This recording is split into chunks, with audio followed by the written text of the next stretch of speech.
Obrigado, Sr. Presidente. Julgo que quase 5 horas depois, mas sem preocupação, que uma das características dos revolucionários também é a paciência. O PS quis, de facto, introduzir no projeto de resolução que criou esta comissão de inquérito uma nova área de inquérito, que era a da avaliação das consequências dos programas às escolas e às escolinhas, mas eu queria só relembrar o Sr. Secretário de Estado, a quem aproveito para cumprimentar, que não foi aprovado.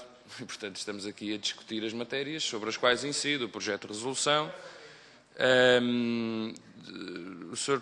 Secretário de Estado fará as considerações que entender. O âmbito desta comissão de inquérito é aquele que foi definido pela Assembleia da República. Podemos gostar ou não gostar disso. Portanto, aquilo que nos cabe aqui inquirir e aquilo que nos cabe apurar não é das consequências positivas ou negativas dos programas. E o Sr. Secretário de Estado, aliás, fez uma primeira intervenção de comício, ao estilo, aliás, que vem caracterizando o Governo, que tentou defletir exclusivamente o assunto para esse lado. Felizmente, os senhores deputados dos partidos, dos grupos parlamentares que antecederam, tentaram recentrar o tema num conjunto de questões, eu tentarei da mesma forma. E que fique claro, Sr. Secretário de Estado, antes de avançar mais na minha intervenção, que é quase um apelo que lhe faço. Não responda às perguntas que lhe dirigirei com uma avaliação sobre os impactos do E-Escolas e do E-Escolinhas. Neste momento, muito sinceramente, e valorizando umas, criticando outras, não é essa a matéria que estamos aqui a tentar aprofundar. Peço-lhe que atente a este apelo.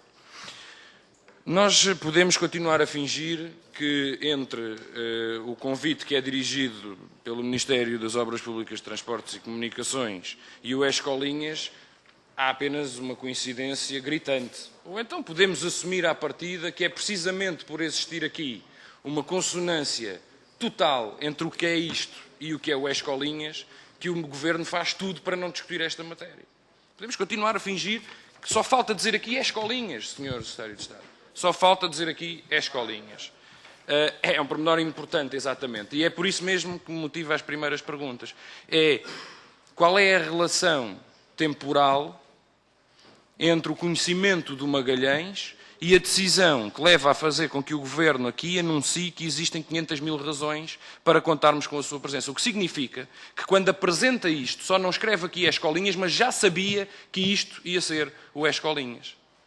E só se fizermos questão de vendar os olhos e fingir que cremos nas palavras bondosas do Sr. Secretário de Estado, que não tinha a mínima ideia de que ia haver um E-Escolinhas quando apresentou o Magalhães, então o Sr. Secretário de Estado, peço-lhe que responda quando é que decidiu o Governo que era com base neste programa que se estava a apresentar, que segundo as suas palavras era um produto privado que ia ser introduzido no mercado português e ao que o Governo se associou, inclusivamente até partindo de um protocolo com a Intel, e a decisão de usar isto como a base do E-Escolinhas.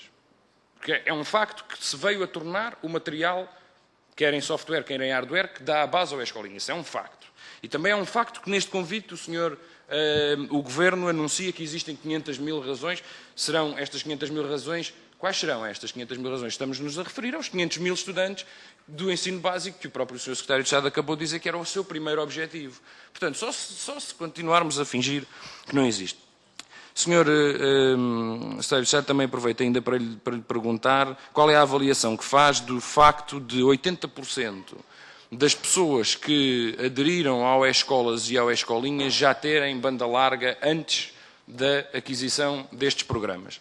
Porquê que julgamos que isto é importante? Porque para nós é muito claro que o Governo atuou aqui, de certa forma, como uma comissão de negócios de alguns interesses, principalmente da Intel e da Microsoft, e encaixou a JP Sacoto e tentou, de certa forma, encaixar as operadoras para que todos beneficiassem deste grande bolo que, atenção, não é os interesses, esse grande bolo não são os interesses dos estudantes portugueses. Porque os interesses dos estudantes portugueses, com os 178 milhões que se foram desviados da Ação Social para pagar estes computadores, por exemplo, poderiam ter ido para necessidades muito mais elementares dos estudantes portugueses. Portanto, não é esse. O interesse que aqui estava era o negócio. Era estes milhares e milhares de potenciais clientes, quer para as operadoras, quer para a Intel, quer para a Microsoft. E a prova disso são os protocolos assinados e naquilo em que eles vêm a resultar, que é uma produção que é distribuída massivamente, umas resultam melhor, outras não resultam tão bem, algumas operadoras acharam que ficou aquém das suas expectativas, o que também compreendemos, porque de facto a esmagadora maioria do bolo acabou por ser dividida entre Microsoft e Intel, que são os dois grandes agentes económicos envolvidos nesta operação. Mas qual é a opinião do Governo sobre o facto de 80% das pessoas que aderiram a estes programas já terem banda larga, já tinham um contrato de internet com banda larga, tendo em conta que um dos principais objetivos era aumentar a penetração da banda larga no nosso país. Portanto, está aqui um contraste. E qual é a opinião do Governo sobre o facto de, não temos o número, mas foi-nos aqui dito pelas operadoras, perante o facto de a taxa de desistência após o período de fidelização daqueles que adquiriram ou que aderiram às escolas e às escolinhas é muito superior, foram estas as palavras, é significativamente superior às bandas largas móveis adquiridas por outras vias, nomeadamente através dos pacotes vendidos diretamente sem intervenção do Estado e sem protocolos na sua base. E julgamos que estas duas questões também podem ilustrar bem o quanto veio a ser do interesse público. Do interesse público, não é do interesse da JP Sacoto, não é do interesse da Intel, não é do interesse da Microsoft, é do interesse público e do verdadeiro impacto no acesso e na democratização do acesso à banda larga. Estou-lhe a fazer perguntas, não estou a dizer nada, estou-lhe a fazer perguntas. Eu não estou aqui a fazer afirmações. Qual é a opinião do Governo sobre estes factos que nos foram aqui trazidos por outros agentes que aqui participaram? Não é verdade que quando diz que só havia nas contrapartidas tarifários, porque é o próprio relatório intercalar do Plano Tecnológico que diz que já havia tentativas de venda de terminais com banda larga.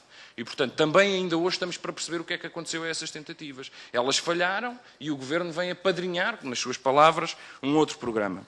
Mas, Sr. Secretário de Estado, as operadoras